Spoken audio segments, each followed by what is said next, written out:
me because I love it. And pretty much it's just about a common experience that a lot of teenagers have when they work in retail, just with righteous middle-aged ladies who think they're better than you.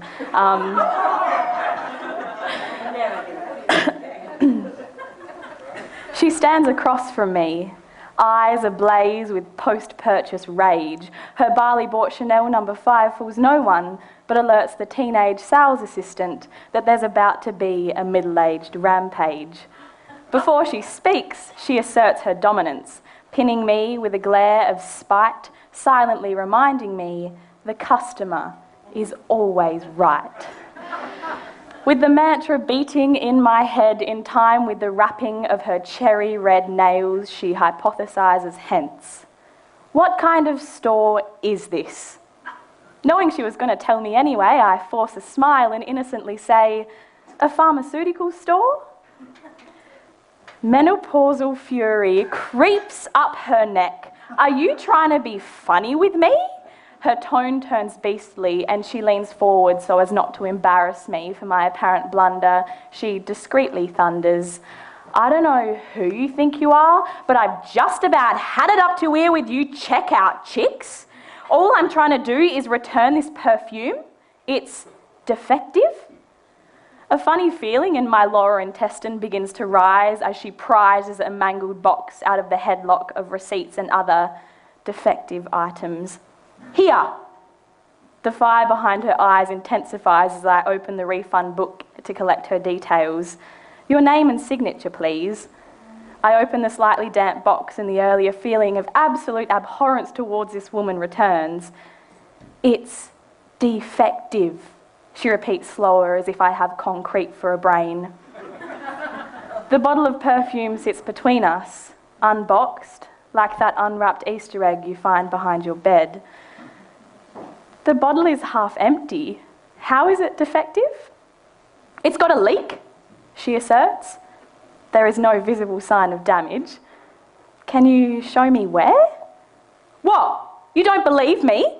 The box was wet. It's leaked everywhere. Sometimes, I swear, you checkout chicks are as thick as two bricks, walking around here like you're some god, looking down your noses at me like I'm Leo DiCaprio and you're all the other Oscars nominees.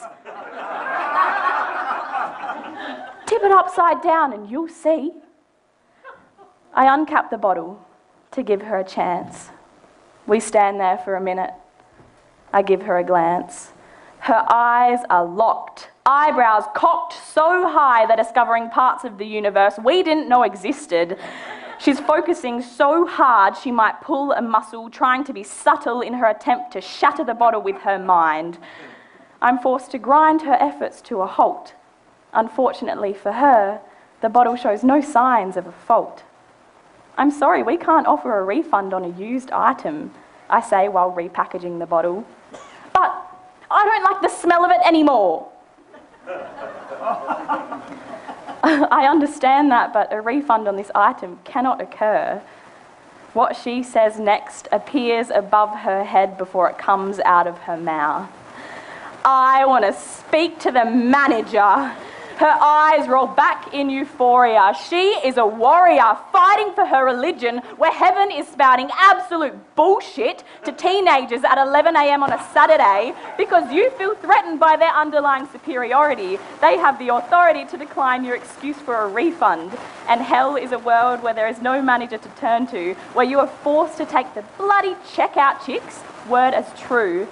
If only she could bottle this divine moment to snort the Holy Spirit of this day when she is confined to the dark chasms of her mind and dying to reach religious orgasm. The manager arrives, takes in the scene, a completed refund form and a half-packaged, half-empty bottle of perfume.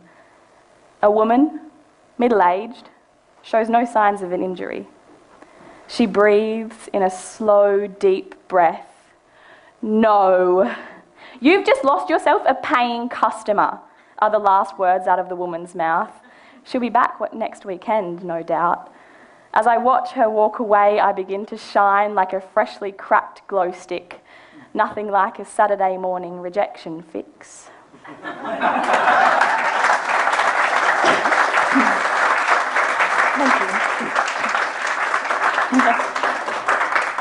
If any of you were offended by that, I know that you won't be because you're all under 20, but if any of you were offended, maybe it's time for some self-reflection.